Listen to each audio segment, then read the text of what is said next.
Hey guys, Nick Dabas here with Adorama TV. Today we're going over the Sony BURANO.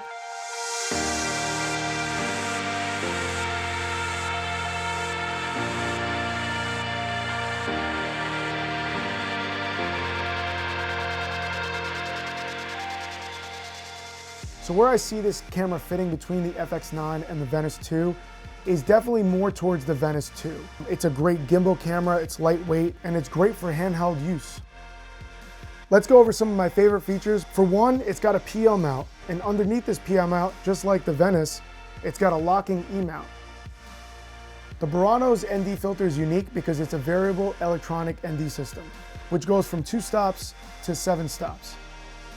So this camera has IBIS control, but I didn't use it just because when I picked the camera up, I felt like it had a good center of gravity to it, but our buddy Sal here used the IBIS with the Sony G Master lenses. But if you wanted to use IBIS with PL mount lenses, you can, which is 3-axis, and if you go to Sony G Master lenses, you get 5-axis. Here are some examples of the stabilization.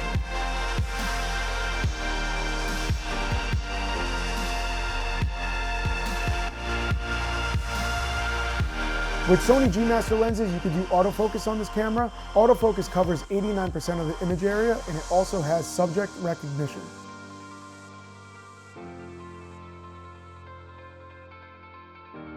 So what I really like about this camera is all the mounting points on the bottom and on the top, and it also includes this handle that is adopted from the Venice 2. For today's Codec, I shot on 8.6K, and you could do a 6K small crop or a 4K Super 35 at 120. Today's lenses, I went with the Atlas Animorphic 1.5 Mercuries, and I thought they would look really nice with this camera because they cover full frame. This comes with XOCN LT, and it also has XAVC-H and XAVC, which records to CF Express Type B. It comes with an SD slot that you can put LUTs and record proxies to.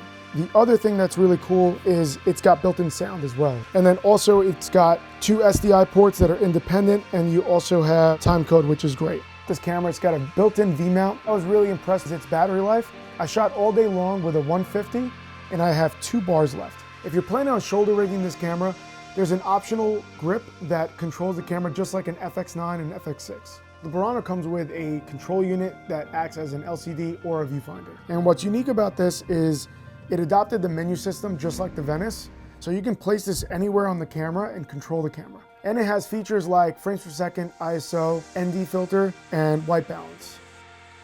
To test the dynamic range and color on this camera, we're on location, we have a couple actors, and we're just playing around with scenes. I didn't do too much of lighting. I just wanted to see what this camera could handle, shadows and highlights, but also color fall off as well.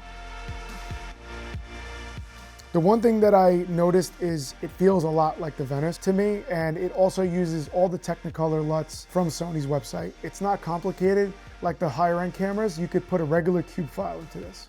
The camera, for the most part, handled very well considering the light was changing throughout the day. We also had a lot of dark spots in the middle of the rooms, so I had to use the blinds to compensate for the lighting.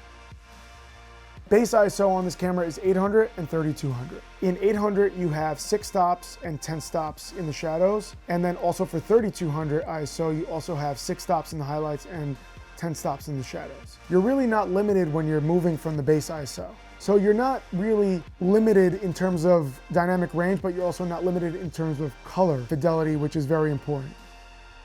For the small size of this camera, I really enjoyed moving around with the actors. I was able to change different positions in shooting, which you can't do with a bigger camera. Also, the weight actually helped me stabilize the shots, where you don't get it with a light camera. You can take the control unit off, and the camera has all the access buttons on the side here. So I was able to do playback, and I'm also able to toggle with my LUT on and off. So the Sony BURANO is a great 8 camera, or it could be a B camera to the Venice 2.